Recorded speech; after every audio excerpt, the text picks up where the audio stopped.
Hey everyone, it's Christina from American Red Flower Farm. So it's a Monday and we are out here at the flower farm because we get a sitter on Mondays so that we can do work out here. Right now I am harvesting the little bit of amaranth that's left, hoping to use it in my friend's wedding in January. I'm hoping to dry it and to be able to use it. We're not sure yet what we're going to make, so we're just hoping that we'll be able to use it.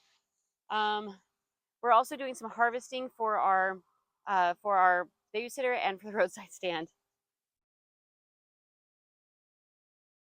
So I'm just going through the amaranth, what we have left, and just cutting what still looks nice and what I think will be okay to dry. That will look okay once it's dry. Here's a sunflower. I'll cut that on my way back. All right, there's more amaranth. Let's go over it, crossover. Gosh, this stuff is looking bad. I have 2 orders for this marigold, and it's not looking too good. I'm really going to have to. Yeah, I'll be able to salvage some, but I've got 2. Only 2 like bunches, so I'll be able to clean up the branches and just save the best looking flowers to use for that. I've been worried that it's not gonna make it, but it's for this weekend. One's for Saturday, one's for Sunday.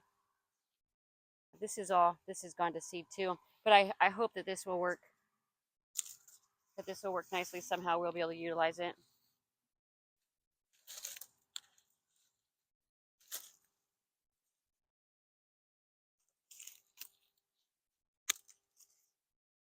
I'm just going to take it home and dry it.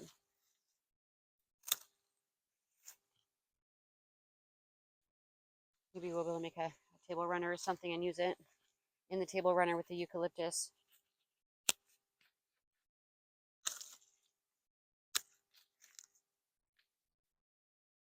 That's not going to be nice. It's like faded at the ends. We don't want that.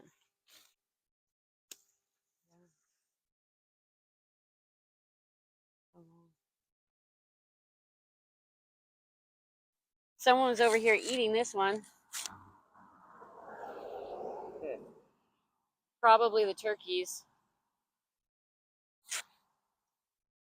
which is okay. I'm assuming turkeys eat the bugs too.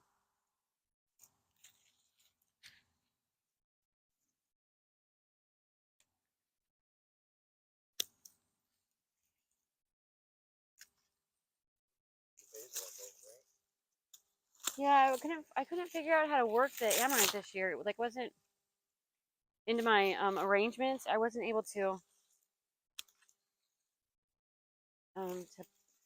get it to work right. I couldn't get it to look right. I really struggled with it, and I kind of just said forget it because I didn't have to because I had so much other stuff.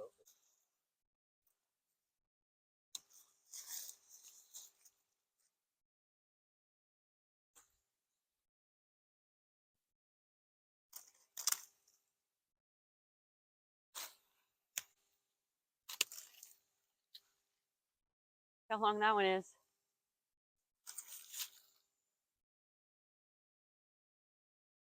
Gosh, that's like 3.5 feet.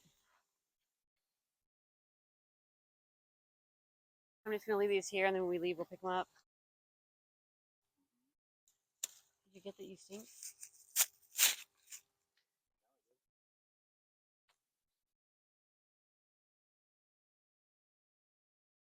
So now I'm cutting for our babysitter and her family. They really like flowers, and so we always make sure to cut them some flowers while we're out here on Mondays. I'm also cutting for dried flowers to dry in the silica,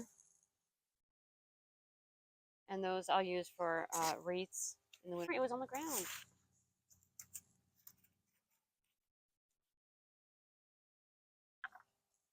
These are the Benary's giant zinnias. They're the coral color, and they really are an array of colors. They're really close to their end of the season.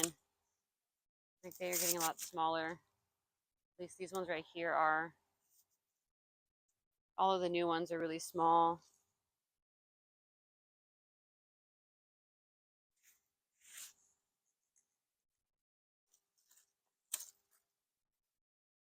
These ones are more resilient to powdery mildew, so they don't get it as bad, but we are so close to the end of the season that they get it. It doesn't matter, like we could spray, we could do everything and they would still get it.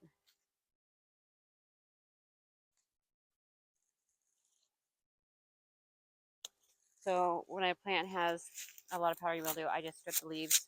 I mean, I strip the leaves anyways in the lower half, but I'll strip the top leaves, because if I don't, then the whole arrangement will turn into a powdery mildew mess, where everything will just get powdery mildew.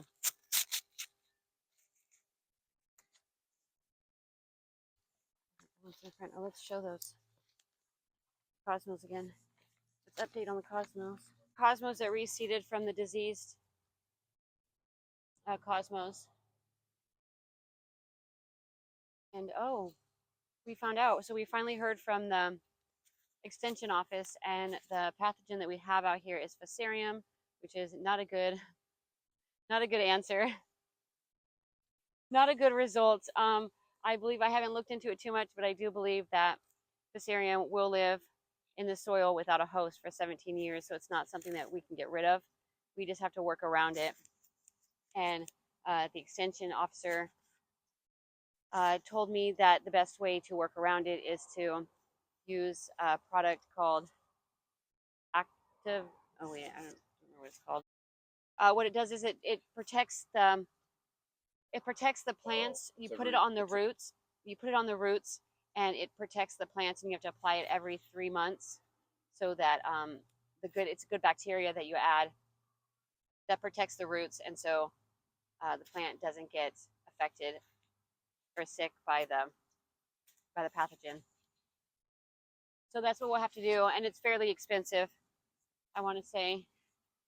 So you treat the plants before you put them in the ground, if you're doing plugs or starts, and then you treat it every 3 months, or you water the soil almost like a fertilizer, where you mix it in with water, and then you water all your plants with it.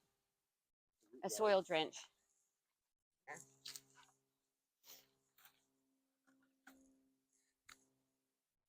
Oh, that's all on one stem. Snapdragons don't seem to be affected by the pathogen whatsoever. Like, they look super healthy. We ordered plugs from Farmer Bailey a few weeks ago. Those come in November, I believe, at the first week in November. We ordered a lot of snapdragons, some fancy varieties, and gosh, I don't remember what else we ordered. Sometimes when it's getting dark like this, we'll be cutting flowers, and when we get home, I realize how damaged they look, but you can't tell. For some reason, like in this lighting right here, flowers look so nice. And then when you get in the full light, they're not as pretty. The senior right here is just perfect. It's gorgeous. I want to say this is the purple. It's so flat. So many layers of petals. This is a bud on it. I'm just going to cut it short because I'm going to dry this one. So I'm just cutting it short. That way that one will grow. That one will open up. And here's another beautiful one right here too. Oh, it's just flowers. That's pretty right here too.